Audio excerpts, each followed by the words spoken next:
Welcome to Living the Empowered Life podcast. My name is Yvonne, and today is episode 31 of the podcast. I have a really special guest here with me today, somebody who's been a huge inspiration to me. Before we get into talking to my lovely guest, I just want to wish you all a happy new year.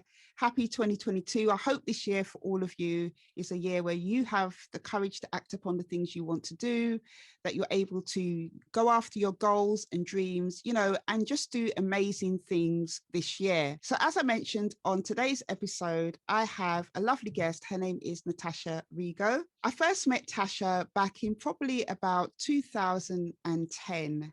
When I first started as a public speaker back all those years ago, Tasha gave me my first proper speaking gig with young people at the local authority that she was working at. And I was able to come and share with them my story because I also came from that same local authority as a young person in care.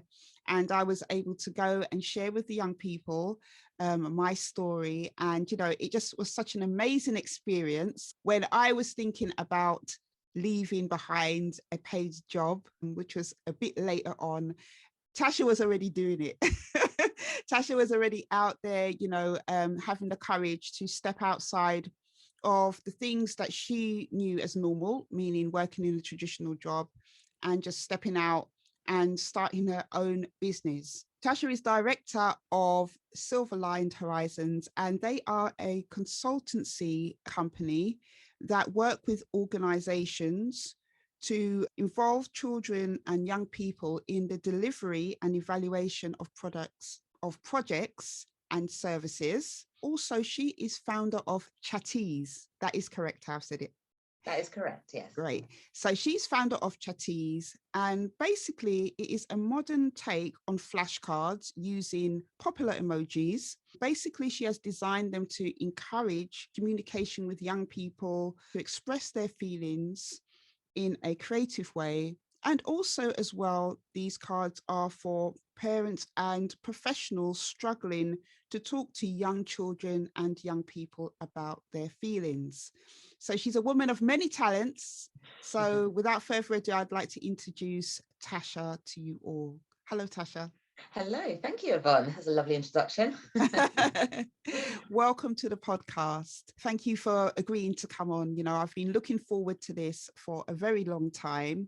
As I mentioned, Tasha has been a huge inspiration to me and my journey. And she was the first person I saw in my own life around me, an everyday ordinary woman who was stepping out and doing things that weren't really considered normal.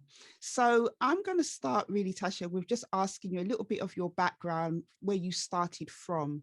So before you set up your own company, Silverline Horizons, what were you doing? So, as you sort of alluded to, I was working in local authority, and I come straight from uni to work in local authorities. And I did think that would be my career forever.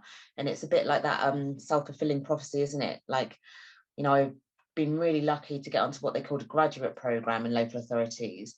And then when you've got the support of people, which is fantastic, and they're telling you, you could do this, you could become head of department, director at some point, you're like, well, that sounds amazing, let's do that. And so that's sort of where my journey was taking me. And I was working my way up, I guess, in children's services. And so that's all I'd really known, was working in a few different local authorities in London. Really enjoyed it, really did love the work, working with young people. And do you know what? I don't even know what it was that started to make me think, well, actually, is this for me? But it was definitely a process. And I think, part of it was definitely being around or being working in local authorities at the time when, particularly youth services, they were the sort of first ones to go within the sort of austerity measures that government were bringing in. So youth services were there, and then they just weren't there. And I just had this idea that actually, young people will still need those type of services. They'll still need that type of support. Where are they going to get it from? There's no reason why I couldn't do that working outside a local authority if the local authority doesn't have it within. And so that's where I guess the seed came from to set up my own company. I think, if I'm being really honest, it was just, I felt that I could do more. And I felt like working in a local authority, understandably, they're big organisations. There's quite a lot of rules, regulations, policies, bureaucracy. And I was all right working within it. But like I said, I just wanted to do more. And I thought at the time, well, I'll go and set up on my own and hopefully that'll give me a bit more freedom. And yes, it did. But also, obviously, there's still lots of ways that you have to work even when you're working for yourself. But that was the background. That's that's sort of me making the jump from local authority to working for myself. So you worked for that local authority. How long were you working for them, and what was kind of your job role within youth services? Yeah, so at the time I was the Children and Young People's Participation Manager. So, steady income, something that I'd always had. And then, like you've talked about, it's quite a lonely place when you're thinking about starting something new. I didn't know anybody who'd done this. And so it was just an idea, and it's scary, actually. You don't, it's like, how do you set up a company? So whilst I was working in a full-time job, I started doing the research. And I know now that I kept a lot of this to myself. I don't think I really even spoke to my partner about it to begin with, because it just seems so abstract and just like, well, could I actually do this? And probably people coming from where I come from, they, no one I know has set up their own business. So when I started researching and thinking, actually, I can do this, I said to myself, right, I'm going to stay in full-time employment, but I will try and do some of this outside. So I set up the company in September 2012. And then I carried on working in local authority for another year. Then in September 2013, I said, right, I'm going to do this. So I'd slowly, and I mean slowly, tried to build up a portfolio alongside working full time. But what happened, and I don't know if you experienced this, is that you're working in full-time employment and you have to say no to some of the other stuff which is coming in outside because you haven't got that capacity. So at that point, it's a bit like now or never, isn't it? And you like, do I take this risk? Can I do this? Have I got the belief that actually I can make this grow? And I thought, yes, I have. So I did with my partner at that time, and I was really lucky. There's two of us, so we've got two wages coming in. So of course it made it easier, but nonetheless for me, still really nerve-wracking. But just decided to go for it. So yeah, there was about a year overlap, but then at 2013, I said, I'm going to do this. I'm going to try and do it full time. But what I don't know, did you ever feel like this? Like when you talk about full time, for me, that is definitely like a PAYE term full time, because full time when you work for yourself, it just means something so different. It's not a 9 to 5, it's something completely different. So I definitely do understand that, because the way that the terminology that's used for traditional employment is completely different to what we use as being entrepreneurs, the people who have our own business. Everything there just seems so kind of set in stone when they say full time, doesn't it? I mean, that's really interesting what you said about, testing your ideas and researching your ideas and giving yourself that time to test it and work with it and stuff. And then a year later, after having that initial idea, doing the research and doing things alongside it, you stepped out. So when you were testing your idea and, getting to that point of believing, yes, this is something that I can do, what type of things were you doing? So you mentioned the fact that you were working full time and you were doing things on the side to do with this idea, researching and doing other things. What type of things were you doing during that time then? Yeah, so I was reaching out to other, contacts, people that I knew in different local authorities, saying, I've got this idea, is this something that you might employ me for? Would you bring in a consultant to help support your youth projects? And so I was speaking to people basically, and, people who I knew were really, really supportive and were like, great idea. Yes, I would. But then there's that bit, isn't there, between it being an idea and actually there being reality and someone trusting you enough to say, yes, I would, and yes, I'd pay you for it, basically. So I do remember that someone who I previously worked for, they actually did give me what might have been at the time, something like 3 or 5 consultancy days, which is nothing, but it was huge at the time. And I think this is what, this was my naivety. I thought, well, there'll be loads of work out there. I can get contracts, I can get consultancy days. It took ages. And I mean, Yeah. yes, that was a year transition, but it's taken me years to build up some regularity and be able to, you know, bring in consultancy days, bring in contracts. Yeah. So the key was speaking to people. That was basically what I did. Speak to people I knew, but I also got myself involved with somewhere called the British Library. And again, you Yeah. know, this was me stepping way outside my comfort zone, but I had to learn how to run a business. So I Yeah. learned that actually, you know, setting yourself up as a limited company, for me at that time, was probably better than being a sole trader, because I didn't want the liability of being a sole trader and everything coming back on me, because we just signed up to a mortgage. And I was like, oh, learning all this different stuff. I'm like, you know, sole Wow. trader, limited company, accountancy, company's house, all these different things. It's crazy. But the Yeah. day that I remember signing, I thought of a name, Silverline Horizons, and I remember setting up the company officially. And I mean, I think it cost like $16.99. You put your name down at company's house, and then you've got a company. I'm like, Mm, how can it be that easy? So mm. all that fear, again, I don't know if you experienced this, there's so much fear. I think that's what I've learned, you know, makes a difference between someone who has a good idea and an entrepreneur. Is just someone who's willing to take that risk and try it. So I tried it, you know, and it'd be ridiculous to say that I wasn't nervous, scared, or frightened of it failing, but not enough, you know. Yeah. Like, if it you know, of course I'd be devastated, but if it failed, then at least I've tried. So Yeah, and I think I think that's one of the most important things about being an entrepreneur, to have that DNA that's willing to take a risk, because really that is literally what being an entrepreneur is all about. You have to take risk. It's all about trying to, you know, execute your ideas and test your ideas, and some will work and some won't work. You know, this is the thing. So I totally understand that, and I think that the same feelings that you were talking about when, you know, you decided to set up this company, Silverline Horizons, you know, feeling that fear and stuff, is something I've definitely felt. But, you know, you mentioned that you got consultancy work from this idea that you had.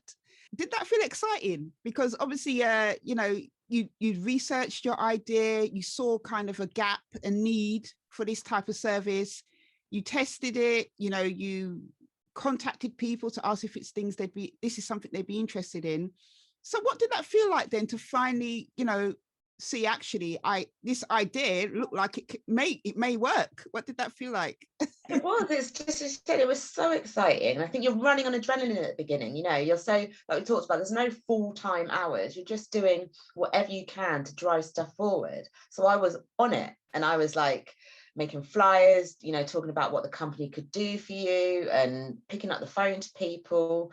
And yeah, when someone says, that sounds really good, you know, send me over a proposal, and you put your fees in, and then they agree to it, it's a great adrenaline rush. And then Mm, carrying out the actual work and complete, you know, starting a project from beginning to completion is fantastic. And then when you sign it off and, you know, you invoice and then you get your money, absolutely brilliant. mm, And making a difference, because, you know, I like to think that I'm a social business, because my heart is still with young people. So I'm still in the world that I came from before, just I think at a bit of a distance. But it's fantastic, you know. And then I think at the beginning you're learning so much about business. That was also exciting. mm. The biggest thing for me was definitely the pace, and things couldn't happen quick enough. You know, people would say something, but then it would take them like weeks, maybe even months to come back to you. Yeah. Oh my gosh, oh my gosh, you know, is this going to Yeah. work? And that's where you're then having to sit with probably that little bit of anxiety, like, well, is this going to work? Because right now I've got nothing coming in. Yeah. Oh my gosh. Yeah, I can definitely relate to that feeling, because really as well, when you have the courage to act upon your ideas, for instance, setting up your own business, you really are at the whim of other people. I think one of the things I kind of gave me anxiety a little bit when it came to setting up my business is the confidence to know your value and worth. I don't know if it's imposter syndrome or not feeling sure of yourself, even though you believe in the things that you can do. When you're submitting that quote, that quotation of how much you charge, did you kind of ever have that thing of feeling, oh, maybe this might be a bit too much to charge them, or am I pricing it right? That's one of the things that I found. I mean, have you found that yourself? always. And I'm in no doubt that in those early days, I completely undersold my Yeah. self. There's no doubt Yeah, about it, most definitely. definitely. Yeah. But what I've got so much more confidence now at knowing my value. And again, that was definitely from going on to things like the British Library, meeting other entrepreneurs who you could talk to and have those type of conversations with, and recognize, then I remember not doing that and just putting in a quotation. They said it was a bit low. They said it was a bit high. And I was like, well, that's what I charge. And then they agreed to it anyway. So, Wow. but that took me, I'd say that took me quite a few years to get to that point, because I thought I Yeah. desperately needed work, and I did. So Yeah. there was a sort of fine line between what I could turn down and what I could charge. So I thought, Yeah. I mean, all the things that you're talking about there is exactly the journey that I have been on. The value of what you bring, but then at the same time, you have all these other things going on in the background. And that must have taken courage as well to, kind of double down on, saying, actually, this is what I charge, and holding your ground. Because that's quite courageous. Because if you think about it, going back to when you first started, it could have been quite easy for you to actually say, oh, waver and change and say, actually, maybe, and second guess and think, maybe actually this is too much. I probably did, but I remember going or being on some sort of course which talked about, are you running a hobby or a business? And I thought, well, this is it. If it's a hobby, Mm, you can get away with doing stuff like that. But this is what I've learned, and I'm still learning, is about, I needed to make profit. I'm not working, I can't work for nothing. And mm, I had to learn the difference between turnover and profit, but all this took a lot of time, and it's not something that mm, I'm that natural with in regards to all the finances. But actually, I'm a businesswoman now, so I need to make profit, basically. mm. Can't keep doing these things for free. So, you know, And also as well, the courage to act upon your ideas does require a different mindset as well, especially coming from the background of always working for an employer where they think out everything for you in terms of your work role, the things that they want you to do in your day and stuff. You have to put away all the kind of things that you've learned. I don't know if you found that. Did you have to kind of put away or get rid of certain habits or things that you learned from being in a traditional, way of life, traditional employment? yeah, I think you have to tease all that out, and that's taken me quite a bit of time, even to Yeah. now. I still of that mindset, like that traditional 9 to 5 role has been quite hard to leave behind. So, but I think what I've recognized is that actually I want to be time rich. And so, you don't need to be working 9 to 5 to still be bringing in a decent wage, if that makes sense, if we're Yeah. talking about the money. And so, and it's okay having some free time at lunch or in an afternoon. You don't need to have that sense of working. But that took me quite a long time to park and think, no, that's a different way of working. So it is a really different mindset. I don't know if even after sort of 8 years, I'm not even sure if I've still been able to completely leave that behind. Mm, That's a real sort of curveball, I think, for me, in terms of leaving what is, in society, I think, sees that as the norm, not necessarily the way that entrepreneurs work. So you have to mm. sort of fight against that a little bit. I think it's definitely a journey. I'm still on that journey myself with the way that I think about things. So it's kind of reassuring to hear that obviously you still on your journey after 8 years are still kind of, trying to get rid of certain kind of mindsets from traditional employment. So roughly, Tasha, how long were you in traditional employment? And also, what kind of age did you leave? You don't have to give your exact age, but was it like late 30s, 20s? What, I mean, yeah, Mm. what was the kind of time frame for everything so we can get a little bit of context? Yeah, so I think I worked in local authorities for about 20 years. No, not 20 years, 10 years. Mhm. And then from university. So I set up my business when I was about 30, maybe 30, 31. And so it was the age when I was having kids, settling down with a mortgage. So it was, Mm, there was never a right time. That's what people did say to me. There's never going to be a right time. So, like I said, I sat on the thinking for probably about a year, 18 months. And then, yeah, just did it. Just Yeah, just decided to that's do it. amazing. And one of the things you just said there, which is something that would keep a lot of people, even if people have ideas and things they want to do or want to have a different change in life, one of the things that would definitely make people not move is the fact that just getting a mortgage, having children and stuff, because a lot of people see that as a very vulnerable time in life where you should have security and you should not be looking to act upon ideas and do all this type of stuff. As a matter of fact, you should be staying put. Mm. So, you know, the fact that And you there's have, lots of people, and you've got to be careful who you get, seek advice from. And I think this is yeah, also what I learned, is that everybody in my family, well, I was the first person to go to university. People have had very, my family have had really traditional sort of manual working class roles. So this was something quite different. So if you were to speak to them, they, well, I didn't speak to them because I knew that yeah, what the response would be. It's like, well, you need to think about this. You've just got a mortgage, you've got kids, you need that security. Of course they're going to tell me that, and they were right. And so I had to step outside some of that. And even with when I launched the product Chateez, same thing, because there was a bit of an outlet. There was an outlay when you do product design. You're going to put forward some money or some investment into it. Now, if I'd spoken to anybody, they would have said, in my community, in my world, they would have said, do you need to be doing that? Actually, that's a lot of investment. You could spend it on yeah, this. Didn't speak yeah, to anybody. That's the easiest answer, was not to speak to anybody, do it, and then tell you, well, I've done this now, so this is yeah. what I'm doing. Let them know afterwards. I'm a great believer in that. And that's one of the things I mentioned in my book, Into the Unknown.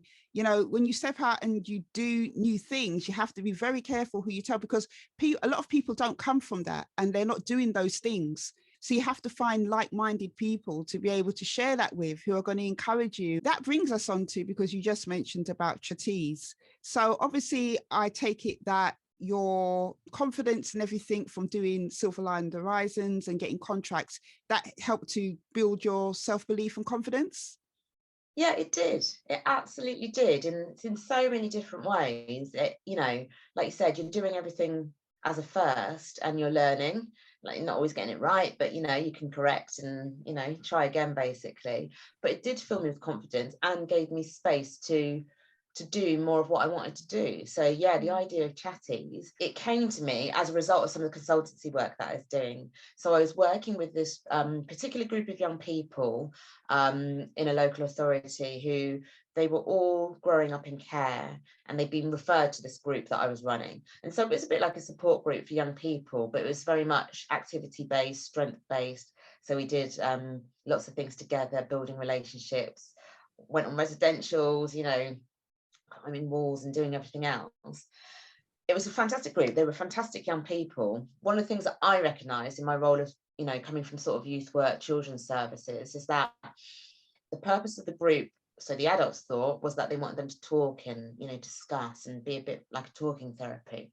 Absolutely great. But the young people didn't want to talk. And I thought, well, actually, they're growing in confidence through the doing of some of these activities. But it was, of course, social media, everything's exploded in more recent times, and it was probably at the verge of doing all that back then in about 2015. Like, what I noticed was how they used to use all their mobile phones to communicate with their friends, and they used to speak a lot in emojis. So we sort of brought that into the group, and we used to draw emojis, we used to message each other on WhatsApp, and I just found it a much better way to communicate with them, rather than sitting down and saying, well, how are you feeling today, what's going on, type of thing, and asking them to sort of articulate their feelings that way. And I just thought, if I'm benefiting from communicating like this, and I'm sure my friends who tend to be social workers, teachers, therapists, psychologists, they'd also benefit from doing the same.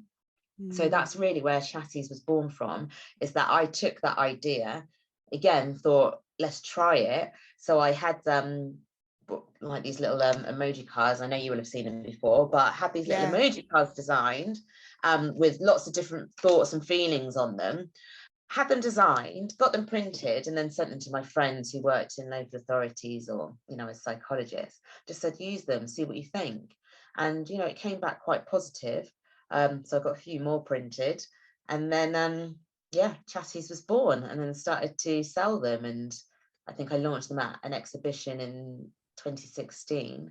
And that was then, what Silverline Horizons then had was a product, which is really exciting, and it's still selling now. So I'm really pleased with that. Wow, that's amazing, Tasha. You definitely, I'm telling you, you really are an innovator and your ideas are just amazing. And you definitely have a method of doing things. You're somebody, just from the examples that you've given, you like to research and test your ideas and then launch them. I've had things where I've launched stuff, but I've researched, but sometimes not necessarily tested my ideas. I've just kind of done it a different way where I've seen a need. So when you launched Chateez and you saw the feedback, did that then again give you the courage then to take your idea of these cards to a bigger audience, to more people? Yeah, absolutely. So I could be making it sound more grand than it was. When I said launch, like literally, I think my first print run was probably for about 100. Yeah, but this is costing me a lot of money, because when you print in smaller numbers, like 100, the cost is more. So, I'm paying quite a lot per pack. And then I set up a website, and I set up like an e-commerce bit for it so they could sell via the website. And I can just remember one person bought it off the website. I remember being really excited, because actually that means that they found them, and then I put it in the post and I sent it to them, and then I didn't have anything else. And I'm like, oh my gosh, I've got like 100 packs here. I just sat here, spent hundreds of pounds, and they're not going to sell. But then I was giving them to friends, and they were using them, that they were saying they were really good. Again, I went back to the British Library, which is all free, by the way. I'm not a sponsor or anything. I valued the support that they gave me, because this time, this is not a service that I'm growing. This is a product, and I've never tried to get a product to market before. So I went back to the British Library and sought some help from a mentor. He said, look, if you believe in your idea, why don't you take it to an exhibition? These would work really well with children with special needs. There's one coming up. Why don't you get yourself there? I'm like, oh, I've called them up, and the cost of a stand is £4,000. I'm selling a pack of £10 cards. I'm like, that is a lot of cards that I've got to sell to make my money back here. So anyway, this exhibition, it's down at the business centre in Angel, so a really grand place. And I've negotiated with them, like I need a store which is so small. I've negotiated the price, and it's come back, and I'm going to spend £2,000 on this. But you don't just end up spending that. This is you have to look good. So I'm buying tables and tablecloths and posters and all this different stuff. And then I've gone down to the exhibition, and it's a weekend one. I've called in my friend who's a teacher to help me, and someone who I've met. Well, actually, yeah. So I'll tell you the story. So on the first day, we've gone, and I've maybe sold 10 packs. So I'm like, oh my God, what have I done? I've spent all this money. I sold 10 packs in a day. I'm like absolutely devastated. Yeah. And then someone who I've met at the British Library, who I've then gone to something called an Inventors Club and presented my product to practice. He said, I'm going to come down with you on the second day. Don't know him, but he said, I'm going to come down and help you. And he's come down, volunteered his time. And he said, you're doing this all wrong. You're trying to sell the product here when you should be trying to gain contacts. He said, you need to change the way what you're doing. You need to have conversations with people, find out how they would use the card. I'm like, all right. So he literally showed me what to do. And then what he's done is he has given me the confidence to do the same. So I don't know, I might have sold another 5 packs the next day. So I've sold no more than 20 packs for the duration of this exhibition. Wow. But what I've now got is a list of contacts. And he's like, you go away and you contact them. And then you follow up, and then you follow up, and you follow up. I'm like, okay. Really miserable, because I just wasted all this money. No word of a lie. What's happened then is someone who did buy maybe 2 packs got in contact with me again after 6 months, said, I'm really interested in this product. I'm like, great. Had a meeting with her, and then didn't hear anything else. Then a year later, 18 months after the exhibition, they've put in an order for thousands of Chateez. Wow. This is 18 months later, and this is thousands of Chateez. And Good then, gosh, that's amazing. But that I had to sit on that for 18 months. But this is what you don't know. And this is what I've learned. It takes time, and I've had repeat orders from them every year probably since. I launched it on Amazon. It was doing really well on Amazon till more recent times when Brexit came and changed the rules a little bit. But this is what I'm saying. You just don't know. You have to have a little Wow. bit of belief. You have to take some risk. You have to go through what is quite painful times that, when you just don't know if it's any good, and then you have to see things out. That is an amazing story. It's the truth. That is Yeah. what happened. Do you know what, Tasha? That is an amazing story, because when you said about the part about spending money on something, money literally you don't really have in the first place, but you're trying to invest in your idea that you've had the courage to act upon. And when you see such little return, I could totally relate to that crushing feeling. It is an It's awful crushing. feeling. It is. Horrible. So I felt sick. I yeah, felt awful coming back from that exhibition. That's £2,000. That's yeah, a lot of money. And I'm exactly. also sitting on thousands of Chateez in my house. These are cards which are everywhere, all over my house that I'm living around, that I need to sell really and get rid of. Yeah, I mean, just listening to that, yeah, I could totally relate to those feelings. I mean, when you mentioned about the initial outlay of the £2,000, was that savings? What did you, I mean, if you don't mind me asking, what did you Yeah, have yeah. to do to be able to get that outlay as well? Because that was a huge risk that you took. And it did That was obviously. my consultancy money. So that's money that I've earned from consultancy, which I've then thought I'm going to invest in this, and I'll put Mm, towards Chateez, because Chateez is a product of the business. So, that enables me, the money that comes in from both is within my business. So yeah, it came from that. But it's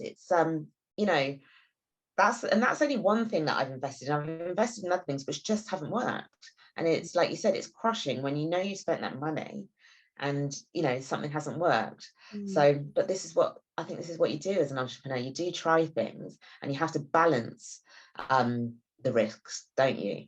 But for me, yeah. it's not how do I say this? It's not about taking it. I will always probably veer on the side of taking the risk and trying it, because I know my mind will be whirring otherwise, that, oh my gosh, I never tried it at that time. I've got ideas at the moment which I'm sitting on, and so I know for me it'll only be a matter of time. And actually, one of the ideas has come from somebody else who said, I'm not going to do anything with this, but I know that actually you might do something with it, so I'm going to share it with you. And I'm like, it's a really good idea. She's like, Yeah. honestly, I'm not going to do anything, so if you want to take it, I'm like, okay, I will. Wow, that's quite nice of the person as well, because things to do with ideas, sometimes people don't want to share that, and that's totally fine. So what is the thing that would you say that keeps you balanced then between the good times when everything is going really well for you, and the times where your ideas maybe not taken off in the way that you had hoped? What is the thing that keeps you centered and going and passionate and driven and all those good things? That's a really good question. I would probably say I'm not that balanced. And I think that what I do recognize, on a serious level, is that I have quite high and low mood associated with where I am in business, basically. When I'm on a more of a high, I can be really, really driven. When I'm you keep seeing me moving around, I think that's part of it, is I can't really sit still. So when I'm like in that thinking phase, thinking what is it that I want to be doing or should be doing, I can go, I wouldn't say I'm not this is not about being depressed, but I can go quite low, because I'm like, oh my gosh, what's next? But if I'm being really honest, it's like the thing that really works for me it's always connecting with people, because that's where I find that I get my spark from, is in conversation with other people. So for example, the lady who shared the idea with me, I met her on something completely random on a course that I was on, and we just got talking. And then it's amazing where conversation can take you. And so like I said, she shared an idea with me, and she said, take it. She said, I can see that you're quite entrepreneurial. She went, just run with it. So it's, for me, it's connection and other people. And I've only learned this more recently, is that, I am surrounded by people who have really traditional roles. They're all in permanent employment. I've got one friend who also is an entrepreneur and has set up a cafe business, and now owns sort of 5 cafes. And actually, she was the one who gave me, or supported me with, the name Chateez, because people were talking about Chateez came from my friend's, the name came from one of my very good friend's daughter. He was like, well, you're sort of just chatting with friends, aren't you? And it's quite easy. So the idea of chatting easy, that's where it came from. And when I took it to my teacher friends, psychologist friends, they wanted something a bit more sensible. And there was a part of me which was like, yeah, but this is, a young person's come up with this. And my other entrepreneur friend went, why listen to people? just go with it. And I think this is it. Like, you do have to be around like-minded people, but you also have to be around very different people, because that's where I've learned people will provide me with challenge from that. So actually, when you're talking about, the courage to keep going and getting that balance, it's in conversation for me with other people, to keep talking, perhaps to people who I, are not in my life every day, and being open to a bit of criticism and challenge, really. And actually, the best bit of advice I ever got was actually from the guy who did come and help me at that exhibition. So, like I said, didn't know him, and he said, I'll come down and I'll help you. And he said to me, never ask permission, always ask forgiveness. And that's really helped me in business, because sometimes there are a lot of things that I've been scared of. So, I've exported Chateez to America before, and I was getting really worried about the customs rules, the tax rules, exportation rules. And he was just like, just have a go.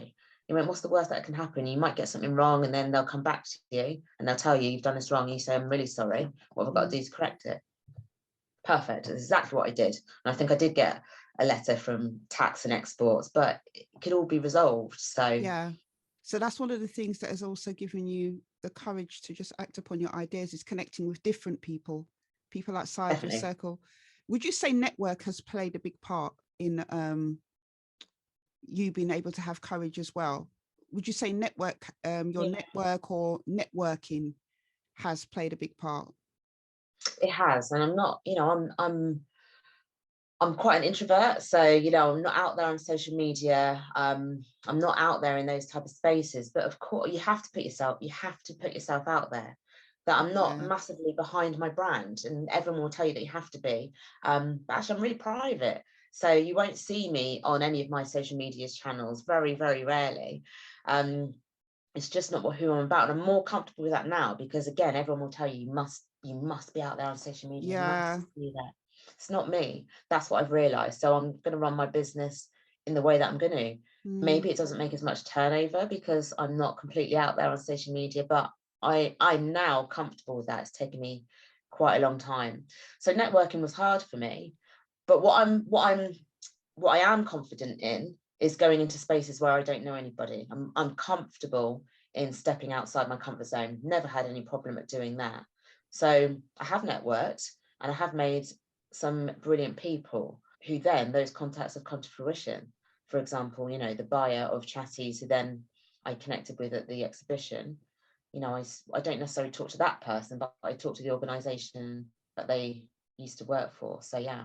I think the thing about social media for me is I'm totally like you. I am an introvert person, believe it or not. I don't have personal pages on Facebook or anything like that. I have pages to do with the things that I'm doing.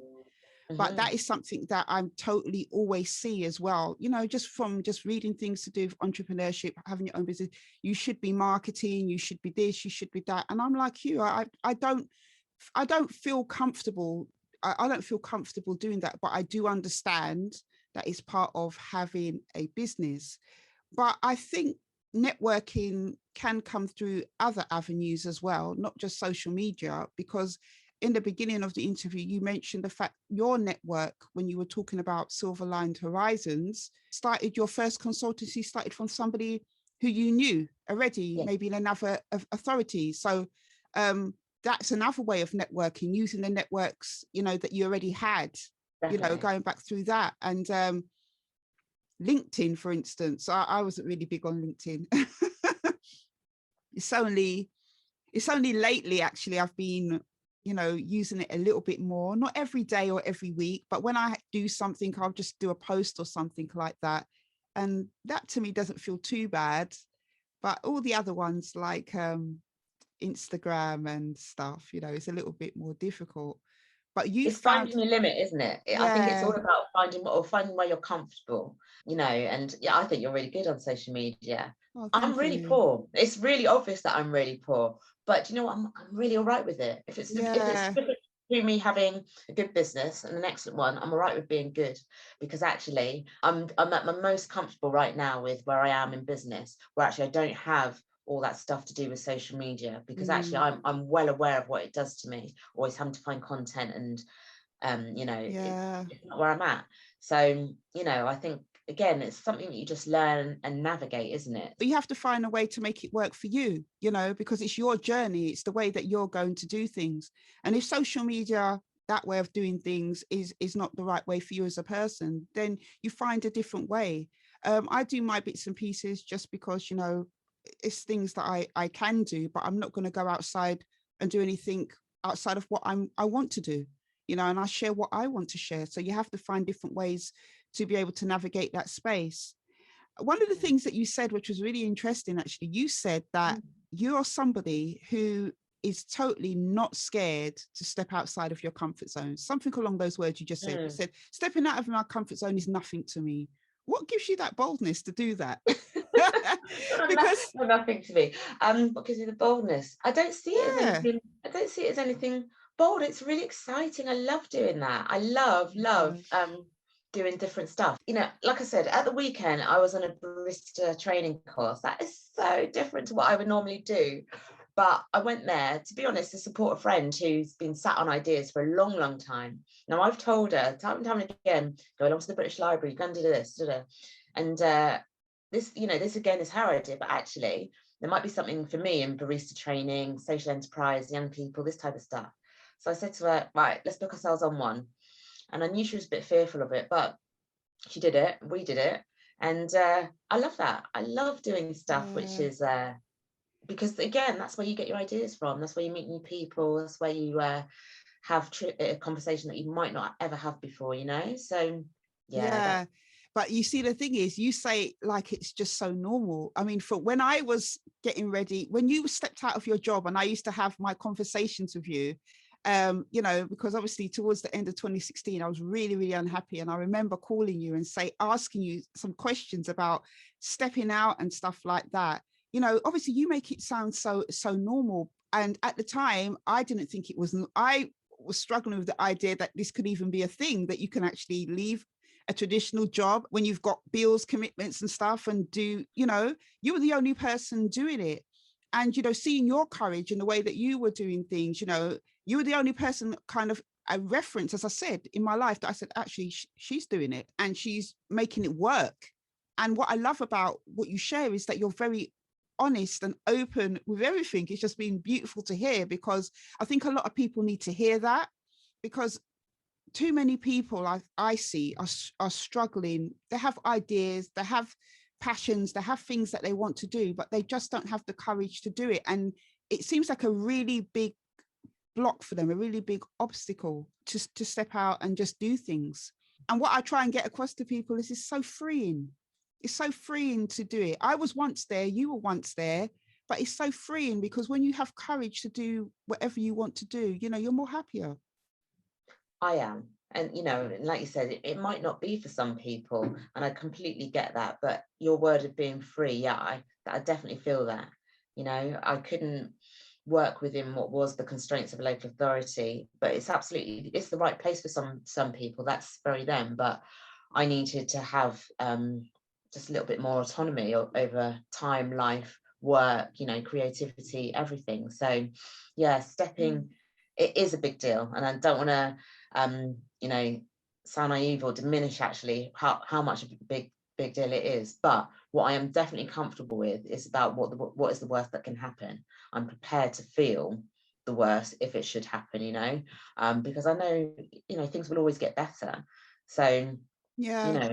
what I feel at the moment with regards to business is actually it feels like it's the time to close Silverline Horizons. It's run nearly 8 years, and it feels to me that it's probably now is a good time to close. And there isn't that much emotion attached to it. And that's saying something to me, because I'm like, well, I'll set up something new. I'll do something different. I'll set up something new. I don't know what it is yet, but I can do that. I've done something before. Of course I can do it. So yeah, I think it, some people might look and think it's a really big step and it's really bold. And it is. And, I think you're absolutely right. We probably don't share enough about all the stuff that has gone wrong, because stuff has gone wrong. But there's nothing that's been so bad that has made me think, right, one, I must go into permanent employment, but I would if I wanted to or needed to. That's not so far away from what I would do. Everything has been resolvable, and it's driven me on just to do other things and not take more risks, just take different risks. Yeah, I think that your journey with Silverline Horizons and the Chateez ventures and the things you've been doing has obviously really built confidence and self-belief, and you've been doing it for a considerable amount of time. I think that having courage is just something, people don't necessarily have to step out and start a business. They might have an idea just to maybe even do a new hobby, Absolutely. Absolutely. It's just about having the courage to do it. And a lot of people, I think a lot of people don't want to do it because they are afraid of failure. I think you're absolutely right. But I guess what I've learned, and I don't know if you feel the same, but actually, for me, I've got to do the things that bring me most joy. That's what I've recognized. Be it a hobby, be it in work, be it home. Actually, I must do those things, because that's where I feel I'm at my best. I can support other people to feel at their best. So actually, things can be fearful about starting something new. But like I said, I guess we have to lead by example and just show that actually you can do this. And like you said, be honest. We're two Black women. Now, I didn't have anybody around about the time that I started a business who could show me this is how you do it. What I've realized is there's loads of people doing it. Again, you just have to look and you have to put yourself out there a bit. And that it is very reassuring to see other people doing something similar to what you're doing. So, your podcast is a great idea. Your business is a great idea, because we do have to support each other in doing this. Yeah, definitely. And it seems like a really small circle. But as you said, it's probably just about connecting and networking and getting yourself out there, which is something, I'll struggle with doing. Even to go to like networking events, I'm not really great with that. I think as well, the biggest thing for me is just being able to just enjoy my life. I think that's the thing with having the courage to act upon ideas, because both of us started later on in life. Traditionally, we didn't start as teenagers just taking risks and stepping out and trying and testing ideas. It was a process, like you said, going through the traditional system, doing jobs, and being in different environments, and then saying, actually, this doesn't work for me, this works for me, that doesn't work for me, and then getting to a natural conclusion to say, actually, what about the things that I have in my heart that I want to do, the desires that I have in my heart? I've got ideas. I've tried all the traditional way of doing things. How about I do the things that I want to do? And it's a process. And I think that's one of the things I want people to know, is that when you have the courage to act upon something, an idea or whatever it is, it's a process to get there. Absolutely. And I'm still learning. There is so much stuff still to learn for me, and I'm well aware of that too.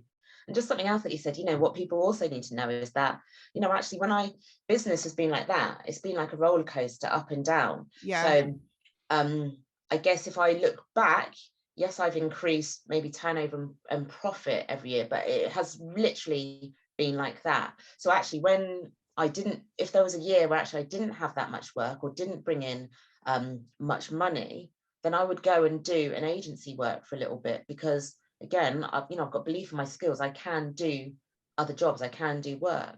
So if I need to do that, I have done it. So that's what I had to do. That was just part of, like you said, the process and the journey. So it takes a long time. And like I said, I don't think I'm there yet knowing everything. I can't imagine I ever will.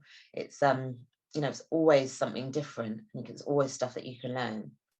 And you are now 8 years into your journey. I'm coming up to 4 years in April.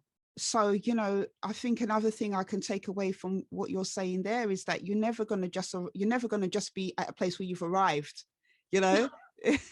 Sadly not. And Yeah. actually, I think it was after 7 years where I remember having a conversation with a friend, and he's also in business, and I remember he was saying, yeah, we both said we're at 7 years. I think I've just arrived at the point where I know what I'm supposed to be doing. That's basically where we're at after 7 years. Now I know what I'm supposed to be doing, basically. Good gosh. And when was the first year that you actually started to see maybe profit or be at a decent place in your business? What year did you see that?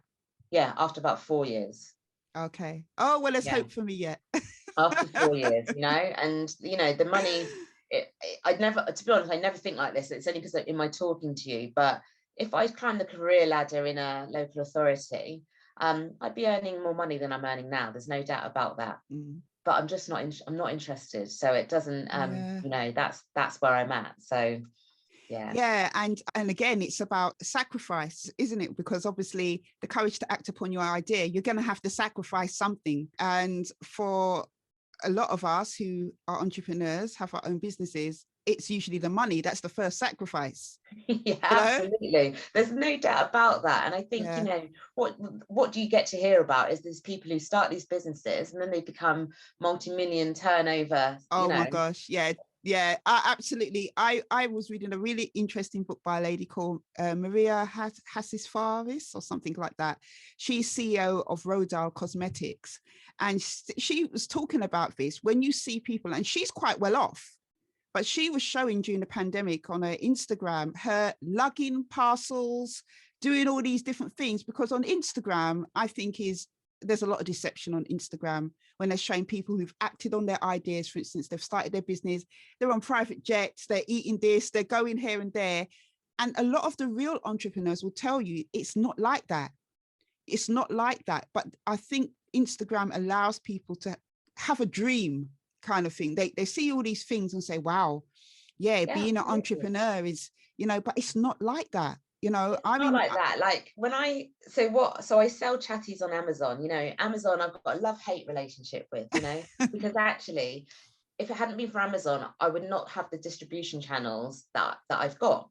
So everybody now sells on Amazon. If you're an Amazon seller, when I get a sale, it makes a little ching, and that's what comes up on my phone. So you get all excited. Oh, great, I've made a sale today, basically.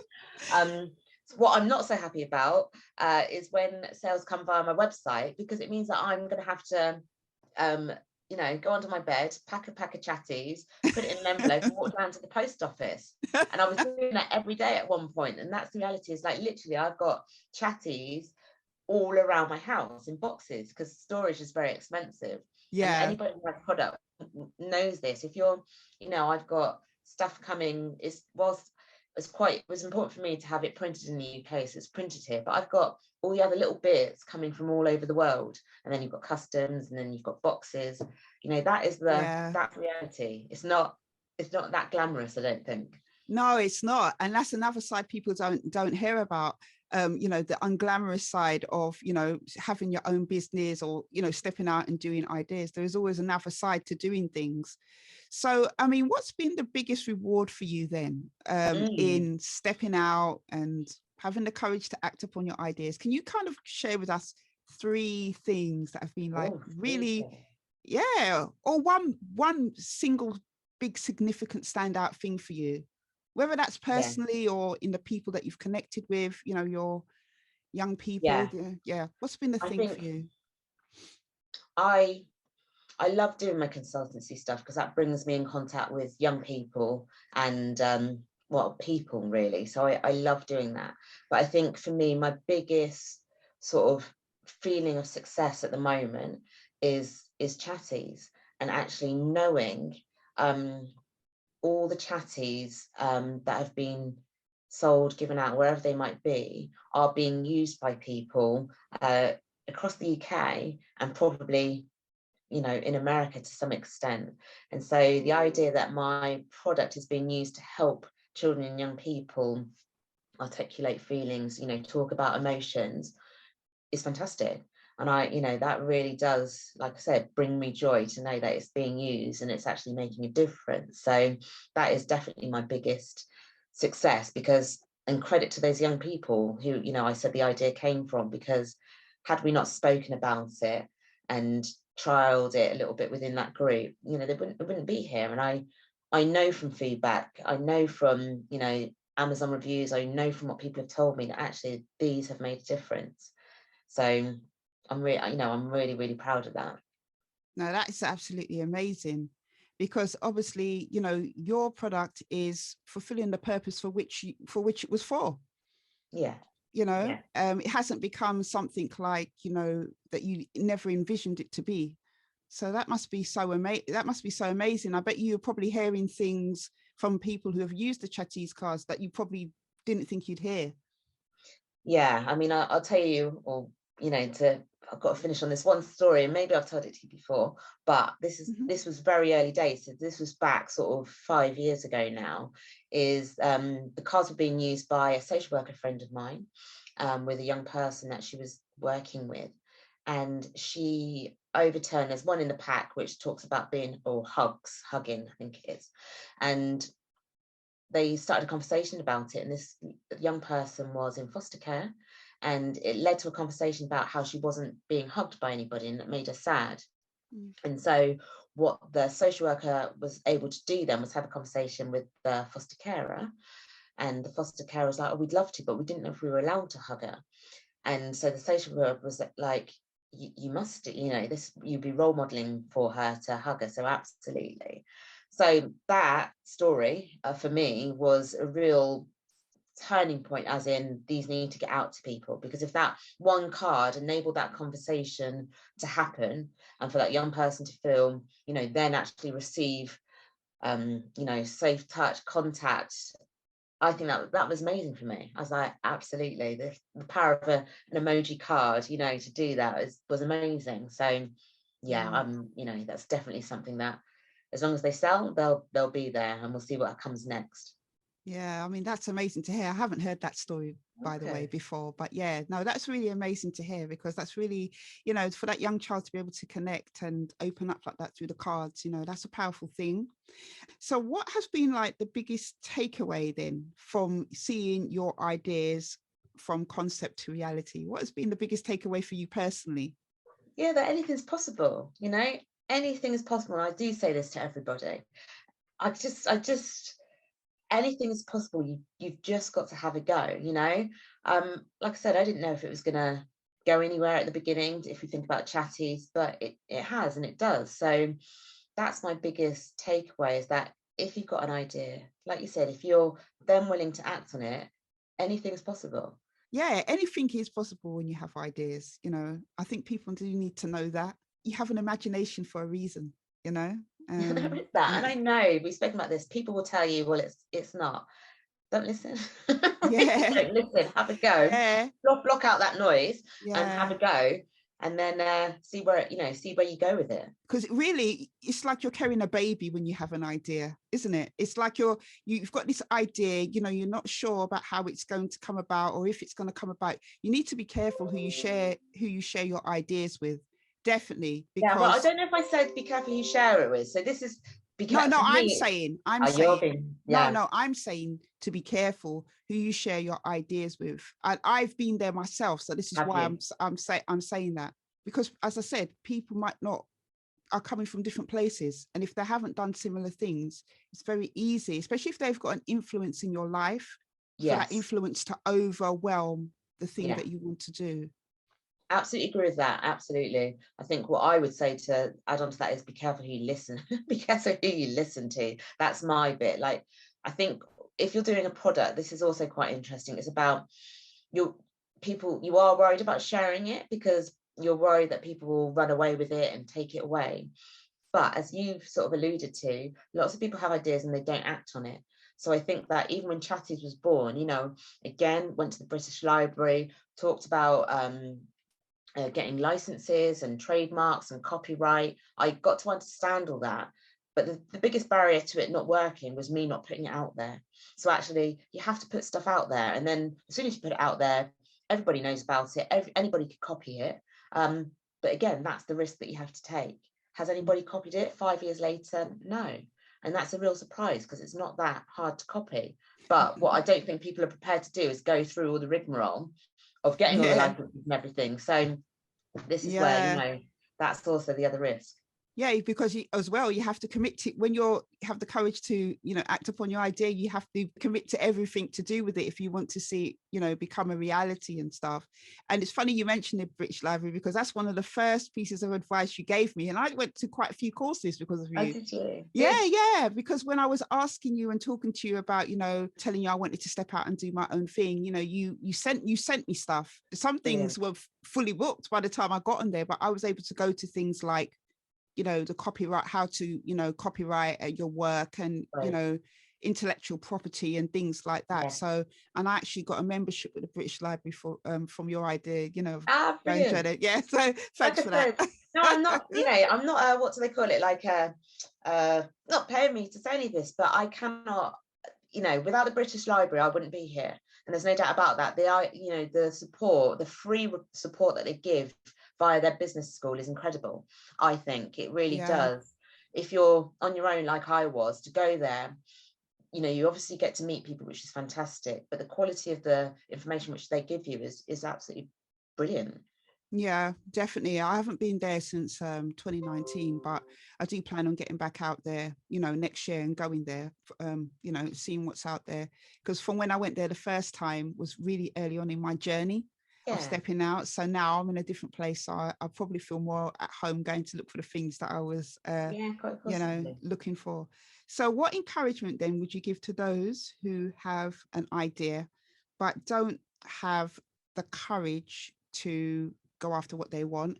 And also, especially to those who are later on in life, not like we're old or anything like that. But Mm. obviously, as I said, there's a process people go through to decide what they want and what they don't want in life. And it comes a little bit later. So, what encouragement would you give to people who have an Mm. idea, and also to those especially later on in life? Encouragement would I give to somebody it's everything we've spoken about, Yvonne, isn't it? It's like, it's taking that next step. It's stepping outside that comfort zone and seeing where the road takes you, and remembering actually you're in control of a lot of this. It can go wherever you want it to go. And get yourself informed. There's no doubt about that. Surround yourself by people who you not just trust, but like I said, like people who are probably quite different to you, because in those spaces, I think that, again, ideas, challenge come from. Get yourself informed, meet with people, connect with people. And as for age doesn't mean anything to me. I'm in no doubt at sort of 50, 60, I'm sure I'll still be having ideas, and actually they'll be quite different to what I might have had when I was 30, because actually what you've then got is experience on your side.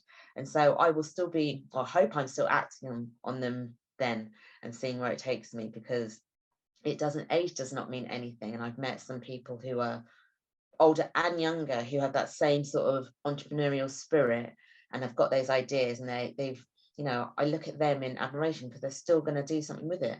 I've got a 16-year-old at the moment who I know is selling stuff on Amazon, doing really, really well.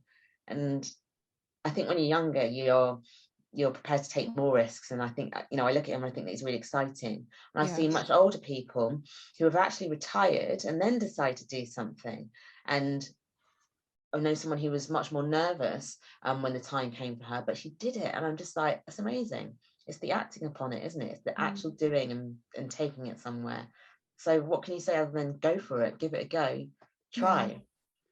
And how about those then who say, well, that's easy for whoever to say, I've got commitments, I've got bills, I've got financial challenges, I'm stuck, I'm trapped. What am I supposed to do?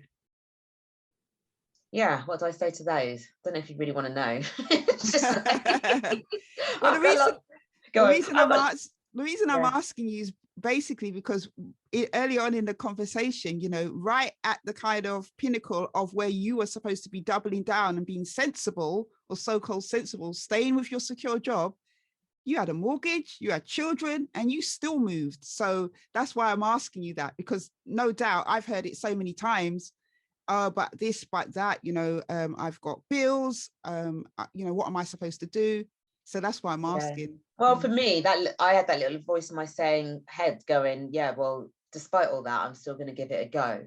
Now, I know there are, I've got friends who will say that. And the thing is, they will stay where they are. And that's absolutely fine. Yeah. If actually it isn't right for you to go into sort of self-employment, then of course, I'm not going to be saying, well, that's ridiculous, give it a go. That, it's got to be a person's choice. It's got to be their decisions. What I would always say is, if people keep coming to me, as sometimes they do, and I'm sure they do to you too, saying, I really like to try this, actually, is there a way that you can get creative? Is there a way that you can stay in that sort of more permanent employment, but do this alongside? And that course I went on about, is it a hobby or business? Is there anything wrong with it being a hobby to start with, and you seeing if you like it, and then, a bit further down the line, can it become a business? I guess they're just questions you need to ask yourself. So, I've had, same as you probably have, I had people speak to me for years about this idea that they've got. And slowly, they might test the water, and that's absolutely fine. I'd never, ever put pressure on people to, to try something that they weren't comfortable with. You've got to be slightly comfortable with trying something which, is a little bit risky. Yeah, most definitely. And I think one of the key things that you said, and just from both of our stories, is how people can start to have the courage to step out and act on their ideas is by testing, is by doing things. Whilst I was in traditional employment like yourself, I was doing things as hobbies, as things like that, which helped me to develop confidence. So then when the time came, I think obviously that really did help me, because stepping out from going from getting paid every month, for instance, to going to, trying to find contracts. But then what I had to do is to start with my most bankable thing first, the thing that was going to bring in money first under my company. So those are the things that I started with first. And then I've started on the other things, So yeah, it's probably about, trying to, whilst you're in your job, if you're feeling stuck, you want to act on your ideas. If you're feeling stuck, maybe starting to build up confidence in the things that you eventually want to get into. Absolutely. There's no doubt about that. If you can try and get that balance, I think that works for a lot of people. And I've known a lot of people do that as well. It's like they're sort of, they're balancing full-time employment, and then perhaps they go down to part-time employment with some of the ideas that they've got sort of outside. And that, that seems to work. And so that's one way forward, isn't it, that you can try? Yeah, and I think it's a great way of being able to build up confidence, especially going into an unknown territory. Like, you're going to take this risk to step out. If you can start to do that, I think that goes somewhat to helping you to build confidence as well. But yeah, it's been, just talking to you, it's really been really refreshing, connecting with you again and talking about your courage and all the things with your ideas. And, there's just some key takeaway things here that I just got from you, about testing your ideas, mentorship, investing in your idea, but, just so many different different nuggets of, valuable information that you shared with us. I think the last thing I wanted to finish on is, for you, has there ever been any regrets? Oh, that's a tough question. Has there been any regrets? Do you know what, Yvonne? I don't think there has been, because actually, like we've described, I've always had the space to actually try stuff. So like if I've tried stuff and it hasn't worked, that's one thing, but it's not regret. It's because I've tried it. The biggest regret I could probably have is if I didn't try it. And so that's where I think that just because of probably the character that I am, I'm probably always going to give it a go to see where I get, because then it doesn't sit comfortably. It doesn't sit comfortably with me to live with any type of regret. So always going to try it. Yeah, definitely. I definitely agree with that. I'm going to leave links below in the description box, show notes, for you to check out Tasha's Chateez cards. As she said, they're available on Amazon and on her website. So I will leave links there. Anything else you want to add to that about your product? That's it. I appreciate that. So yeah, that's exactly where you can get them from, is Amazon and from the website. So you'll leave the links, and that's everything that they need to know. Okay, great. Thank you, Tasha. Well, that brings us to the end of this episode. I hope that you have found it inspiring and encouraging. As I mentioned, so much key things to take away from this. And I think going into a new year, now is a better time than any for any of you listening to just go forward and just have the courage to act on your ideas. It may not be getting into business like, you know, what me and Tasha have been talking about. It could just be an idea maybe to do something new or different, new hobby, or take up something that you've always wanted to do. You know, this information is, you know, applicable to anything really. So I do hope that this has encouraged you in this episode. And I just want to thank you, Tasha, for Thank you. coming on this episode. You know, as I said, it's been a real honor for me to have you on, because you've been somebody in my life that has been the person who I saw take courage. So thank you very much. Thank you. Okay, so that's it for this episode. Don't forget to follow me on Instagram, which is Yemi Empowerment, YEME_empowerment. Also, I have my Twitter by the same name. All links will be below in the show notes.